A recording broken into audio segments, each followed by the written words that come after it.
이번 사연은 시댁에 들어서자마자 소리 지르며 개난리 치던 시모에게 따지다가 시댁 식구들 앞에서 시모와 대화한 녹취를 켜고 엎어버렸다는 며느님의 사연인데요. 지금은 시어머니를 거짓말쟁이라고 놀려먹고 지낸다는데 무슨 일이 있었던 걸까요? 함께 보시겠습니다. 사연 시작 전에 좋아요, 구독 부탁드리겠습니다. 채널에 큰 힘이 됩니다. 안녕하세요. 20대 중후반 일찍 결혼해서 30대 중반이 된 여자입니다. 저는 아버지가 일찍 돌아가셔서 엄마와 둘이 살았습니다. 엄마는 일하시느라 바쁜 와중에도 저에게 신경을 많이 쓰셨어요. 회사에서 일하면서 문자로 제 동선을 파악해가며 저를 위해 애 많이 쓰셨습니다. 유치원생 때부터 엄마와 주말에 교보문고에 자주 갔어요. 주말에는 엄마와 함께 독서도 하고 공원에 가서 뛰어놀기도 했습니다. 지금 생각해보면 엄마가 저를 위해 무지하게 애쓰셨던 것 같아요. 저는 지금 그때 엄마 나이와 비슷합니다. 그런데 평일 내내 회사를 다니고 주말에 그렇게 아이와 놀아주라고 한다면 저는 못할 것 같아요. 엄마가 저에게 관심을 많이 가지고 계셨지만 아빠의 빈자리가 채워지지는 않았던 것 같아요. 엄마와 둘이 살았기 때문에 혼자 집에 있는 시간도 많았기 때문에 더 그랬는지도 모르겠습니다. 부모님과 함께 다정하게 다니는 아이 둘, 이런 모습이 저는 어렸을 때부터 얼마나 부러웠는지 몰라요. 저는 대학에 들어가 남자친구를 사귀게 되었습니다. 몇 명을 사귀다가 예의도 바르고 착한 남자를 사귀게 되었어요. 그 사람은 제 말이라면 가장 첫 번째로 여기는 사람이었습니다. 제 친구들도 제 남자친구가 엄청 착하다고들 말해주었죠. 남자친구는 저보다 3살 많은 사람이었고 대학을 같은 해에 졸업했습니다. 그리고 계속 연애를 이어갔죠. 둘 다 회사원이 되어 계속 관계를 유지했고 저희는 일찍 결혼하게 되었어요. 제가 먼저 프로포즈를 했습니다. 이런 남자와 함께 살면 참 좋을 것 같다는 생각이 늘 들었거든요. 빨리 가정을 이루고 싶은 마음도 있었어요. 이렇게 좋은 남자를 놓치게 되지는 않을까 조바심이 나기도 했습니다. 남자친구와 결혼하기로 하고 양가에 알리니 저희 엄마도 그렇고 시댁에서도 좀 더 있다가 결혼을 하는 것이 좋겠다고 하셨습니다. 아직 어리니까 좀 더 돈을 모으고 경험도 쌓으라는 말씀이셨죠? 근데 저와 남자친구는 하루라도 빨리 결혼을 하고 싶어서 막무가내식으로 결혼을 밀어붙였습니다. 양가는 형편이 별로 좋지 않아 도움을 줄 상황이 아니었고 저희는 그래도 상관없다고 생각했어요. 저희 엄마가 오히려 시댁보다 경제적으로 넉넉하니 시댁 형편은 말 다 한 거죠. 반대하는 결혼을 우격다짐식으로 했지만 결혼 생활은 나쁘지 않았습니다. 남편과 저는 열심히 일하고 알뜰하게 살면서 돈을 모으는데 혈안이 되어 있었거든요. 남들에게 궁상맞아 보이는 것은 상관없었습니다. 우리는 형편이 이렇고 우리는 주어진 환경에서 최선을 다한다고 생각했더니 남들이 부럽지도 않고 마음이 편했습니다. 지금은 반 정도가 대출이지만 남편과 저 공동명의로 된 집도 있습니다. 저희 집 이사하는 날 이삿짐 나르는 거 도와주시면서 저희 엄마 엄청 우셨어요. 기특하다고요. 그리고 미안하다고요. 남편도 울고 저도 울었습니다. 아이는 좀 더 있다가 가지기로 했습니다. 남편과 대화도 잘 통하고 둘 다 영화를 좋아해서 주말에 영화를 보는 낙으로 살고 있습니다. 어려운 환경에서 이렇게 열심히 살며 행복했지만 딱 하나 문제점이 있었어요. 시어머니와 고부 갈등이 있었습니다. 사소한 일 하나하나 저에 대해서 마음에 드는 것이 하나도 없는 시어머니. 시어머니가 하는 못된 말에 대응하지 않았더니 말도 안 되는 누명을 씌우기 시작하더군요. 사람들 앞에서 제 자존심 긁는 말은 늘상 있는 일이었고요. 저희 신혼 때 한 번은 제 톡 프로필 사진을 봤는지 나도 영화 한번 보러 가고 싶다. 우리도 한번 데려가지 그러니 하시더라고요. 그래서 저는 그래요. 토요일 저녁에 영화도 보고 식사도 같이 해요. 이렇게 말했어요. 톡 프로필에는 남편이랑 영화관에서 찍은 사진이 있었거든요. 그걸 보고 어머님이 그렇게 말씀하신 것이었고 저는 시부모님과 외식도 하고 영화도 함께 보자고 한 것이었습니다. 주말에 점심을 먹고 오후에 시댁으로 갔어요. 그런데 시어머니는 약속이 있으시다 하시더라고요. 부부 동반 약속이 있다는 것이었어요. 그래서 제가 오늘 저희랑 영화도 보고 외식도 하기로 하셨잖아요. 했는데 시어머니는 버럭 화를 내시더군요. 내가 언제? 너네 그렇게 영화 보러 다니고 나가서 밥 먹으면 언제 돈 모으냐고 했지 하시면서 화를 내셨습니다. 너무 황당하잖아요. 신혼 때이기도 했고 시어머니에게 따지기도 애매한 일이라서 그냥저냥 넘어갔습니다. 저희 어머님은 이런 식으로 저를 난처하게 만들곤 했습니다.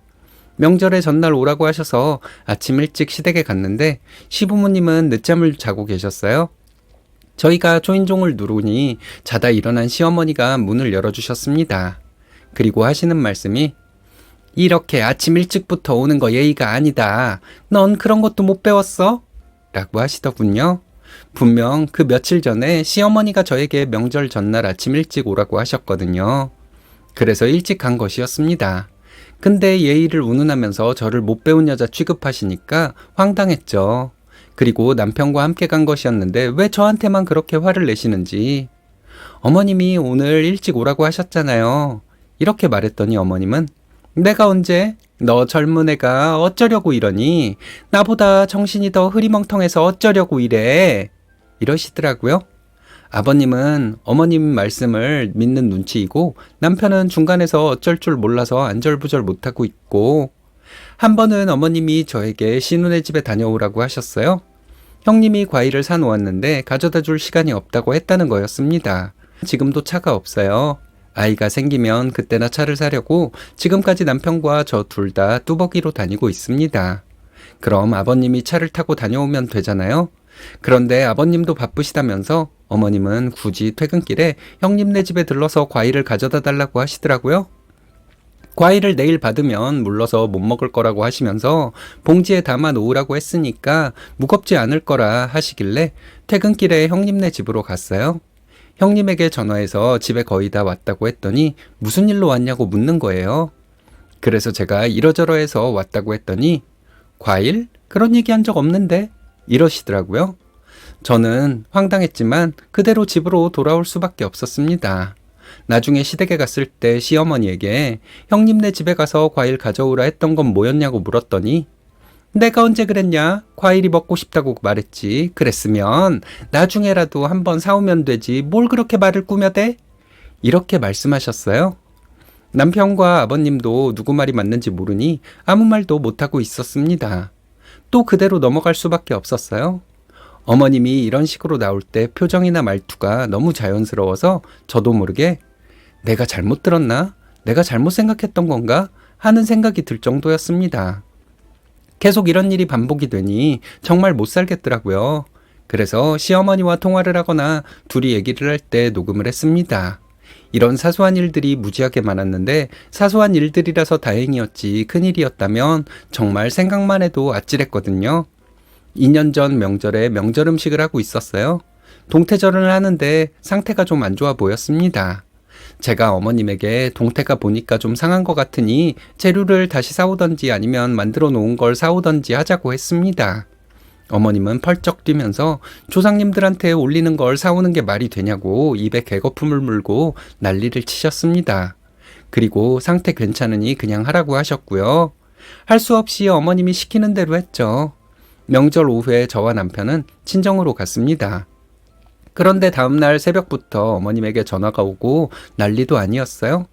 당장 시댁으로 오라고 소리소리 지르시길래 남편과 함께 시댁으로 갔습니다. 저를 보자마자 어머님은 소리를 지르셨습니다. 뭐라고 말하는 건지 알아들을 수도 없고 해서 어머님 차분하게 말씀을 해주세요 했더니 그게 지금 네가 할 말이야? 넌 어떻게 제대로 하는 게 없니? 너 때문에 다들 배탈이 나고 난리가 났는데 지금 네가 그렇게 뻔뻔하게 굴어? 하시면서 또 소리를 지르더라고요. 알고 보니 동태전을 먹고 아버님과 형님 그리고 시매부가 배탈이 심하게 난 것이었습니다. 명절날 저녁에 응급실에 가고 난리도 아니었대요. 그런데 웃긴 게 뭔지 아세요? 어머님은 제가 음식을 잘못해서 그 난리가 난 것이라고 덮어 씌우려고 한 것이었어요. 그리고 더 웃긴 건 어머님은 멀쩡하다는 것이었습니다. 남편은 워낙 생선을 안 먹는 사람이라서 동태전은 젓가락도 되지 않아 멀쩡했던 거고요. 저는 동태가 의심돼서 동태전을 먹지 않아 멀쩡했던 거죠. 그런데 저희 어머님도 멀쩡하다는 게 참 어이없었습니다. 제가 동태가 상한 것 같다고 했을 때 어머님도 꺼림칙했는지 동태전을 안 드셔서 배탈이 나지 않았던 것이었겠죠.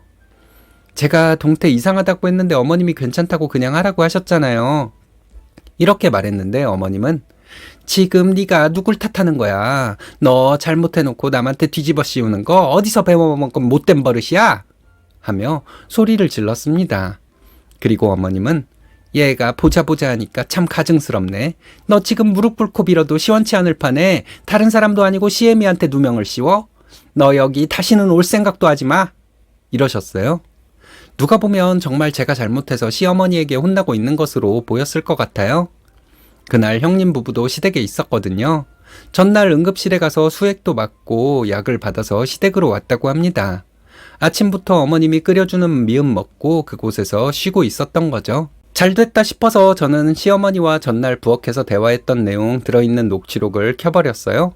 제가 동태 이상하다고 하지 말자고 했던 거, 어머님이 괜찮다고 그냥 하라고 했던 거, 제가 동태를 다시 사오던지 동태전만 사오자고 했던 거, 어머님은 괜찮다고 하는데 왜 고집을 부리냐며 그냥 하라고 짜증냈던 거, 그대로 녹음이 돼 있었습니다. 휴대폰으로 녹음한 것이라서 음질이 안 좋지 않을까 걱정했는데 아주 선명하게 녹음이 돼 있더라고요. 남편이 엄마는 왜 그렇게 거짓말만 하고 살아요? 그냥 잘못을 했으면 미안하다고 하면 되잖아요. 이러면서 화를 냈어요. 아버님과 형님도 어머님에게 지금 무슨 짓을 한 거냐고 화를 냈습니다. 시매부는 계속 어이없어 하면서 혀를 차고 있었고요. 시어머니는 내가 오해했나 보네. 이 한마디로 끝내려고 하셨습니다. 오해라고요? 작정하고 저한테 뒤집어 씌우려고 한 거죠. 오해는 무슨 오해예요. 이런 일이 한두 번이 아니었잖아요. 진짜 징글징글해요. 어머님이 여기 다시는 오지 말라고 했으니 이제 안 올게요. 하고 집으로 왔습니다. 남편이 저에게 계속 사과하고 자기도 너무 화가 난다며 다시는 자기네 집에 가지 말자고 하더라고요. 그 다음번 명절에는 남편과 함께 친정에만 다녀왔어요. 친정에 가서 내 조상님들 차례상에 올릴 음식을 하니까 하나도 안 힘들더라고요. 일단 눈치 안 봐도 되니까 마음이 편해서 안 힘들었던 것 같기도 하고, 그리고 그 다음 명절에는 시댁에 갔습니다. 어머님과 저희 부부 이렇게 셋이서 음식을 했는데 어머님이 무슨 말을 할 때마다 남편이 엄마가 이거 하라고 한 거예요. 이 말을 계속했어요. 그럴 때마다 어머님 얼굴이 빨개지더라고요. 어머님 무한하게 왜 계속 그래? 제가 일부러 이런 말을 했거든요. 남편은 엄마가 또 나중에 거짓말할 수도 있잖아. 이러는데 저희 어머님 울지도 못하고 웃지도 못하고 참 볼만했습니다. 그래서 제가 하긴 개벌은 남주겠어. 근데 이제 그런 말 그만해. 어머님이 또 거짓말할까봐 내가 항상 녹음하고 있으니까 걱정 안 해도 돼. 이랬어요. 저희 어머님 거의 울 듯한 표정이었습니다. 그 후에도 어머님이 무슨 말을 할 때마다 진짜죠? 이거 어머님이 말씀하신 거예요. 나중에 또 거짓말 하시는 거 아니죠? 이러면서 깐족대고 있어요. 그럴 때마다 저희 어머님 무안해 하시고요. 그동안 어머님한테 당한 거 이런 식으로 되갚아 주니까 마음이 좀 풀렸는지 어머님 말끝마다 깐족대는 거 좀 덜하게 되었습니다. 근데 아직도 어머님을 보면 얄미워 보일 때가 있어요. 남편에게 언제까지 이럴지 모르겠다고 했는데 남편이 엄마가 사과를 안 했잖아. 그럼 계속 그렇게 해. 나도 우리 엄마 얄미워. 이러더라고요. 근데 어머님 성격에 평생 사과는 하지 않을 것 같습니다. 그럼 계속 이러고 살아야 하는 건지 모르겠네요. 시어머니는 사과나 반성 같은 거 없는 사람입니다. 자신의 잘못에 대한 증거를 눈앞에 내밀어도 외면하고 딴소리나 하는 사람. 자신은 소중한 사람이기 때문에 절대 사과하는 법은 없죠. 존귀한 사람에게 일반인의 잣대를 들이댈 수는 없잖아요. 그런 사람 약점 잡고 평생 놀려먹는 것도 재밌겠네요.